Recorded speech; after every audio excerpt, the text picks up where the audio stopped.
नमस्कार दोस्तों, मेरा नाम है अंकित यादव और मैं स्वागत करता हूं आपका आपके चैनल एवाई स्टडी वर्ल्ड में। दोस्तों, आज हम बात करेंगे एक भारत की महान शख्सियत के बारे में जिनका नाम है सर छोटू राम। और हम ये भी जानेंगे कि फार्मर्स क्यों सर छोटू राम की बर्थ एनिवर्सरी सेलिब्रेट करना चाहते हैं। उससे पहले हम लोग बात करेंगे फार्मर्स एजिटेशन को लेके। आपको पता है फार्मर्स का एजिटेशन चल रहा है दिल्ली के बॉर्डर्स पे। पूरे देश के किसान एजिटेशन कर रहे हैं due to 3 farm laws which was pass by the parliament. उसमें कई सारे संगठन है, उन्होंने मिला के एक संयुक्त किसान मोर्चा बना रखा है। उस संयुक्त किसान मोर्चा ने बताया कि वो फरवरी 12 को राजस्थान के सारे टोल प्लाजा फ्री कर देगा। 14 फरवरी को किसान कैंडल मार्च यात्रा निकालेंगे पुलवामा अटैक में जो बहादुर सैनिक शहीद हुए थे उनकी याद में। और 18 फरवरी को ये बर्थ एनिवर्सरी मनाएंगे सर छोटू राम की, जिसके तहत वो रेल रोको आंदोलन करेंगे। 12 से 4 बजे तक पूरी देश में ट्रेनें रोकी जाएंगी। लेकिन हम लोग बात करेंगे सर छोटू राम के बारे में। सर छोटू राम आखिर थे कौन और क्यों फार्मर्स उनका बर्थ एनिवर्सरी सेलिब्रेट करना चाहते हैं। सर छोटू राम एक महान शख्सियत, किसानों के लिए मसीहा, जिनको कई लोग दीन बंधु कह के भी बुलाया करते थे। दोस्तों, सर छोटू राम जिनका असली नाम राम रिचपाल था, उनका जन्म जाट फैमिली में हुआ था। हरियाणा के रोहतक शहर के पास एक छोटा सा गाँव था जिसका नाम था गरी सांपला। घर में सबसे छोटे होने के कारण उनको सब लोग छोटू छोटू कह के बुलाने लगे, तो उनका नाम छोटू राम पड़ गया। दोस्तों, उन्होंने अपनी शुरुआती पढ़ाई अपने गांव से 12 मील दूर झज्जर से की। उसके बाद झज्जर छोड़कर उन्होंने क्रिश्चियन स्कूल दिल्ली में प्रवेश लिया, जहां उन्होंने 1903 में अपनी इंटरमीडिएट की परीक्षा पास की और ग्रेजुएशन के लिए सेंट स्टीफन कॉलेज, जो कि दिल्ली में स्थित है, वहां पे संस्कृत में ग्रेजुएशन टॉप किया। 1905 में उन्होंने अपनी LLB की डिग्री आगरा कॉलेज, जो कि आगरा में स्थित है, वहां से 1910 में LLB की पढ़ाई खत्म की और 1912 में उन्होंने एडवोकेट की प्रैक्टिस शुरू कर दी।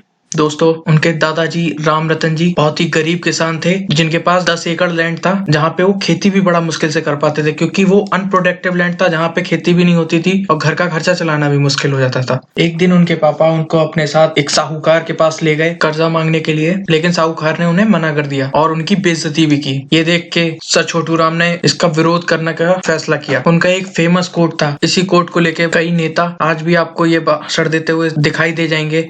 ऐ मेरे भोले किसान, मेरी 2 बात मान ले, एक बोलना ले सीख, दूसरा दुश्मन को पहचान ले। सर छोटू राम जी जब क्रिश्चियन मिशन स्कूल में पढ़ते थे तो वहाँ पे फीस बहुत हाई थी, जिसको भर पाना सर छोटू राम जी के लिए कतई आसान नहीं था, जिसका विरोध करने का उन्होंने फैसला किया। उन्होंने एक स्ट्राइक ऑर्गेनाइज की जो बोर्डिंग हाउस का इंचार्ज था उसके खिलाफ, जिसके बाद उनको जनरल रॉबर्ट की उपाधि दे दी गई। दोस्तों, 1905 में उनके पिताजी का देहांत हो गया था, जिसके बाद उन्होंने असिस्टेंट प्राइवेट सेक्रेटरी की पोस्ट पर राजा रामपाल सिंह के लिए काम करना शुरू किया। यूनाइटेड प्रोविंस में पहले जो थे वो प्रोविंस हुआ करते थे। पहले ये स्टेट जो हम लोग आज देखते हैं, उत्तर प्रदेश, हरियाणा, वैसे नहीं होते थे। पहले ये होता था Punjab province, United province, Madras province, ऐसे करके प्रोविंस हुआ करते थे। लेकिन उन्होंने वहां पे 1 महीना भी काम नहीं किया और उन्होंने वहां पे काम छोड़ दिया, क्योंकि राजा का एटीट्यूड उनके पसंद नहीं आया, जिसकी वजह से राजा की नौकरी छोड़ने का फैसला ले लिया। आर्थिक तंगी तो थी ही, जिसके बाद वो भरतपुर गए, लेकिन उनको वहां भी कोई काम नहीं मिला। फिर उन्होंने वापस कलंकार आने का फैसला किया, जहां पे उन्होंने एक इंग्लिश न्यूज़पेपर हिंदुस्तान करके छपता था, उसके लिए काम करना शुरू किया। और साथ ही में आगरा में जो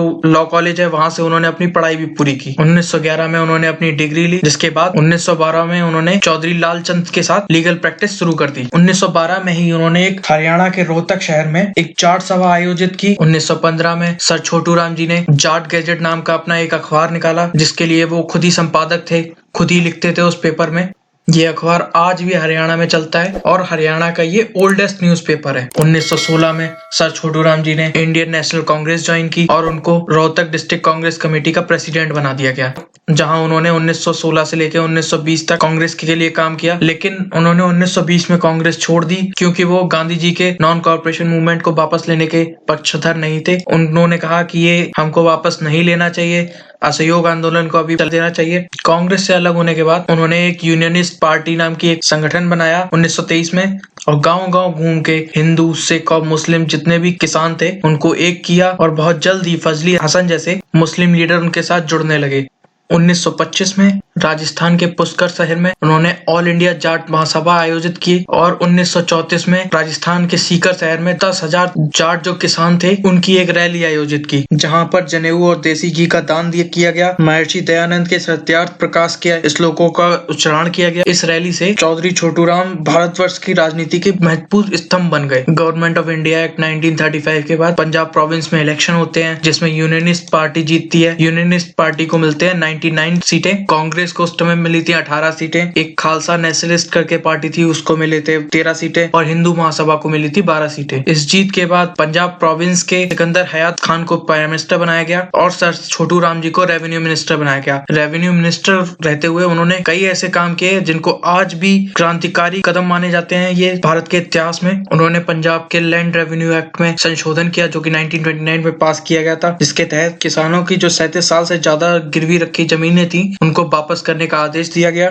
दूसरा एक्ट उन्होंने पास किया पंजाब डेब्टर प्रोटेक्शन, जिसके तहत जो भी साहूकार हुआ करते थे वो बिना पंजीकरण के किसी भी को भी कर्ज नहीं दे सकते थे और ना ही किसानों को अदालत में मुकदमा कर सकते थे वो। इस एक्ट के तहत साहूकारों की एक बहुत लंबी फौज थी जिसपे उन्होंने अंकुश लगाया। एक और एक्ट उन्होंने पास किया जिसको बोलते हैं Punjab relief of indebted act 1943, जिसके तहत जो किसानों ने कर्जा लिया था उन्होंने अगर दोगुना पैसा उससे लौटा दिया है तो किसानों की वो जमीन वापस कर दी जाएगी। इसके तहत कर्ज माफी बोर्ड बनाए गए जिसके 2 सदस्य उसका चेयरमैन हुआ करता था, जिसने जल्द से जल्द जो किसानों की जमीनें थी जो जिन्होंने कर्जे लिए थे उनके कर्जों के अवज में पहले जमीनें रखवाई जाया करती थी, उन जमीनों को तुरंत निपटारा करने के आदेश दिए गए। और एक बहुत important act Punjab agriculture produce market act 1939। इस एक्ट के तहत किसानों को अपनी उपज का सही मूल्य मिल जाया करता था और उनको सही खरीदार भी मिल जाया करता था। उन्होंने भाखड़ा डैम जो पंजाब प्रोविंस में हुआ करता था, जो प्रेजेंट टाइम में अभी हिमाचल प्रदेश में है, उसको बनाने की आधारशिला रखी थी। उन्होंने बिलासपुर के महाराजा के साथ एक संधि भी साइन की थी। जो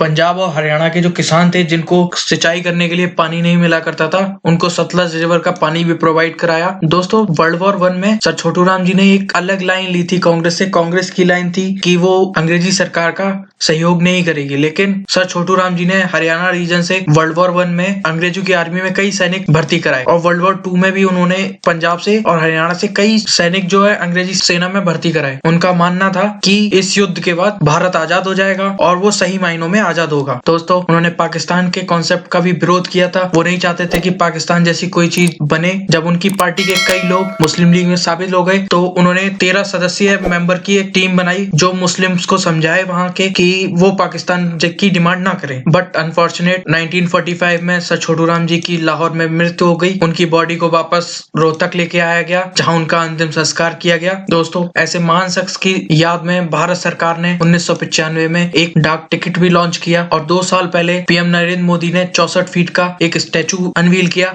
हरियाणा के रोहतक शहर में और ये हरियाणा का सबसे ऊंचा स्टैचू है। ये था अंत इस वीडियो का। आशा करता हूँ आपको पसंद आया होगा। अगर आपको पसंद आया हो तो प्लीज लाइक करें और शेयर करें और हाँ चैनल को सब्सक्राइब जरूर करें ताकि आप हमारी ऐसे ही और वीडियो का आनंद उठा सकें। धन्यवाद। जय हिंद, जय भारत।